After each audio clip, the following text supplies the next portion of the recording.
All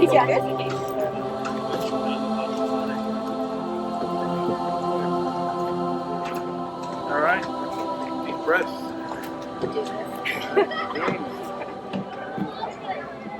Fantastic. Good looking couple. All right. So as you already know, my name is Brad, and I'm certainly happy to be here today on this gorgeous day and to be the one to officiate your wedding ceremony. And obviously you wanted this moment to be intimate, special, and I'm sure you would like to recognize all of those who are not here with us today, as I'm sure they're certainly missed but not forgotten on this wonderful day of celebration. What a wonderful day you have by this. How lucky we are. So as we start, I always like to ask you to quiet your hearts, quiet your minds. I always say, most importantly, quiet your cell phones, right? The phones are off. A wedding, specifically your wedding, right, is a wonderful occasion. It's filled with hopes, dreams, excitement, a little bit of nerves perhaps. We are here today to celebrate the love that you, Michael, and Sophie have for each other, and to recognize and witness your decision to journey forward in life as marriage partners. Now, what you promised to each other here today in a minute, I would say keep in mind that promise that you're making not only must be renewed today, not only tomorrow, but really every day that follows. At the end of this ceremony, I'll say that you'll be legally married, but you must decide each and every day to commit yourselves to one another and to this new family unit that you're in fact creating. I ask that you make that decision and keep on making it. For one of life's greatest blessings, as the two of you I think already know, is to love. And I always say, better yet, selfishly, be loved. Okay? Now, your marriage, it'll no doubt be filled with surprises. Like that. Okay? That's our park rangers taking care of the park. Sorry. So, like they say, these surprises, surprises you will welcome, while others will test the strength and flexibility of your very last nerve. I am sure. But for that, I ask that you be compassionate with each other, and always remember to nurture yourself, your families, and then I always say, most importantly, this union with tender love and care. Always lead with your hearts and take the time to do the simple things that will nurture your love. That means deeply listen to each other. I want you to listen to your dreams as well as your frustrations. I hope you don't have too many frustrations, but you live in Liverpool, right? I'm sure you'll have plenty. Then be helpmates. Then be playful in finding ways to refresh and express your love to each other each and every day. It's, after all, it's your love that brought us here today together, right? May that love grow deeper and sweeter with each and every passing year. I always like to read this poem called The Art of Marriage at the weddings. I don't know about where you live in the UK, but here in the States, The Art of Marriage is like the most overused wedding poem. But I always say for good reason. The words are really good, and they offer great words of advice that I wish I made these words up, but I can't take credit for. So I always like to read them. He says, a good marriage must be created, and in the art of the marriage, the little things are the big things. He says it's never being too old to hold hands.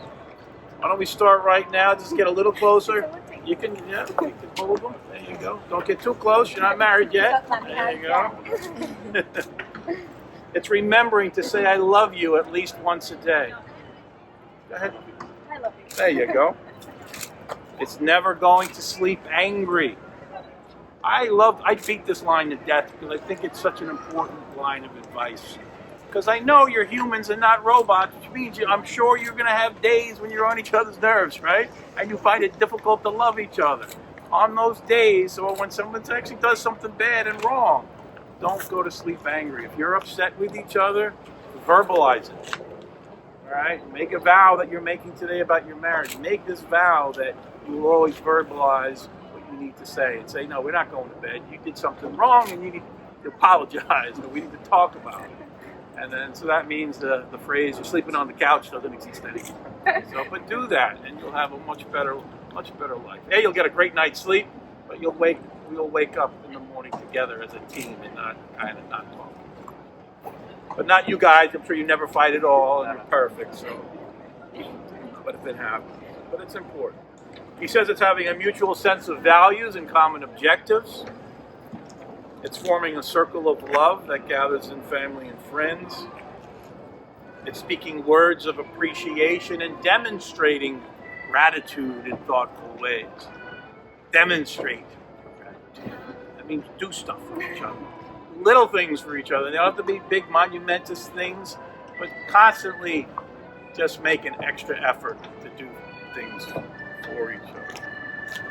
It's having the capacity to forgive and to forget.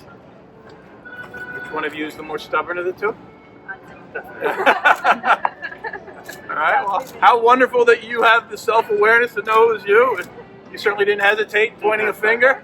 All right, well, it's something to work on. You obviously have the patience, all right, and now you need to kind of work on it. It's both, it's a team, all right? But we need to always, let it go, right? As the song says, let it go, all right? Don't always be kind of holding on to stuff. It's important for the two of you. And sometimes that stubbornness is a good thing. It makes you work hard at the thing you should be working on. It's giving each other an atmosphere which each can grow. Don't stifle each other. All right? Grow and support each other. It's finding room for things of the spirit. It's the common search for the good and the beautiful. I think you found already right in front of you. All right? And the last two lines, he says it's not only about marrying the right partner, but it's being. I always say being the right partner is the part that takes work and effort, right? And compromise and all those things we don't always love, but it's worth it. It's so worth it to do because in the end you get back so much. And so with that being said, I'm now going to ask you to say your vows to each other. I know you've prepared some words, and Michael, you're going to go first. You the gentleman go first.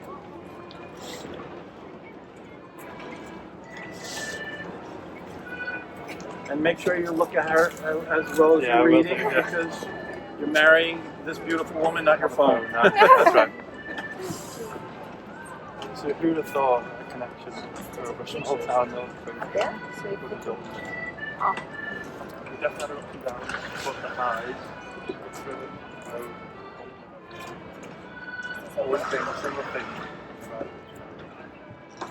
I vow to support our family.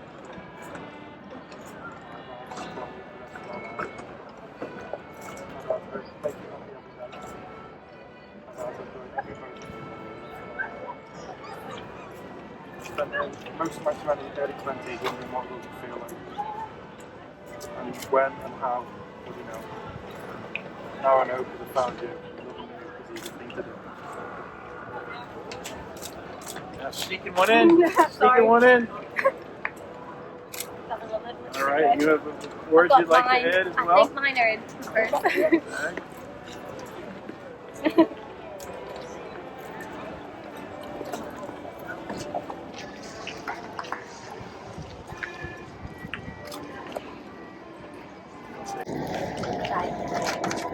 So this is the English teacher part of me, so I apologise. Mine's a little bit Something embarrassing. Okay. Mike, I love you. You are my best friend and personal dad joke generator. And while your dad jokes are truly appalling, they do make me snort with laughter. You might think I don't appreciate those silly jokes, but your great sense of humor always makes my dark days brighter. There are so many things I love about you. I love the way Bonnie is always delighted to see you.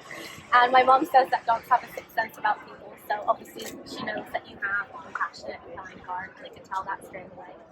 I love your sense of adventure and the fact that we've gone on these adventures together. You've got me out of my comfort zone and made me try new things. Some of the things I loved about our trips, I loved, listening to the orchestra in Malta. on that balcony, or I loved winning 75 cents in Las Vegas and holding up the little winnings for that. And I loved walking in Geneva and listening to the cowbells. So one of the things you'll know about me is that I've never felt like an and luckily I've met someone whose favourite food is potato smileys and pizza and chips. And people always say that they want to grow old together, but let's not grow old. Our bodies can get older, but I think we should always get older for a childlike sense of So I'm going to make some promises now. I promise not to take you for granted and to treat you with respect and to stand by you. I promise that if a conflict ever arises, that will always be you and me against the issue, not you and me against each other. I always think that's so important. I promise to never give up on going on new adventures with you, whether it's just staying at home for a little bit now. And lastly, I want to thank you for accepting and cherishing me, for not laughing at my quirks and embracing my differences. And I know you're going to be a great fan. I love you. Bravo. 2 kisses in. Wow. Sorry, extra kisses. Oh, yeah. All right. Beautiful words. Look at that, getting emotional. It's a good thing to be emotional, right? It's wonderful, isn't it? All right. You've got a woman that can make you feel so. All right, it's beautiful. You have to take this carefully. Do not drop it. You got water close by. There you go. And I want you to put this ring in this hand. Put the ring in this hand. Okay. Extend it out like that. The photographer's going to get a photo, and you're going to look. And say to smile, but she's not taking a picture of your face. Very good. So, before we exchange these rings, I want you to look carefully again. Do not drop these, please. I want you to look at the ring that's in your hand. I want you to look at the ring that's in your soon-to-be spouse's hand. And really realize that these rings are fitting symbols for wedding promises, for they are circles without beginning nor end, and love without end is obviously what we want in marriage. So as often as you both look upon these rings, I want you to always be reminded of those beautiful vows that you just shared with each other and are about to make. And so, Michael, take this ring, place. Is this your engagement ring? Yeah, sorry. You want to keep it on? I'll keep off now. Okay, okay, very good. Before, I want you to slide it on, and I want you to repeat these words I'm about to give.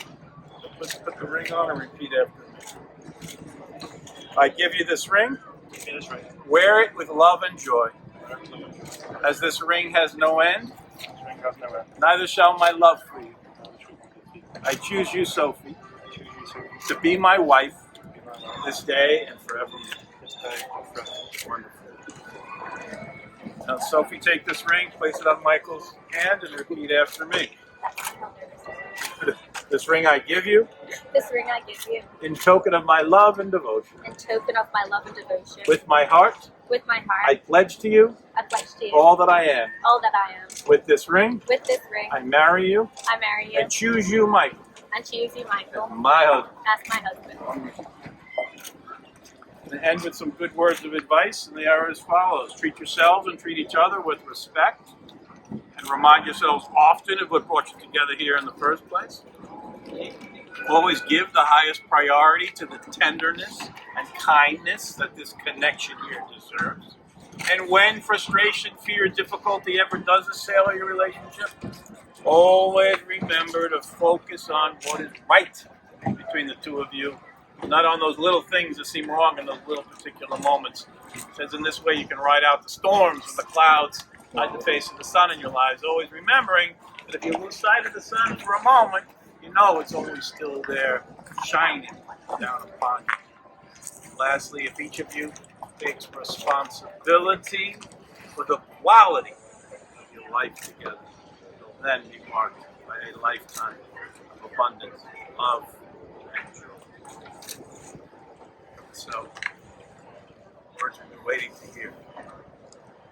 Michael, Sophie, because you've committed yourselves to each other in marriage, you've demonstrated this by the exchanging of vows, by the exchanging of rings, before lovely witnesses.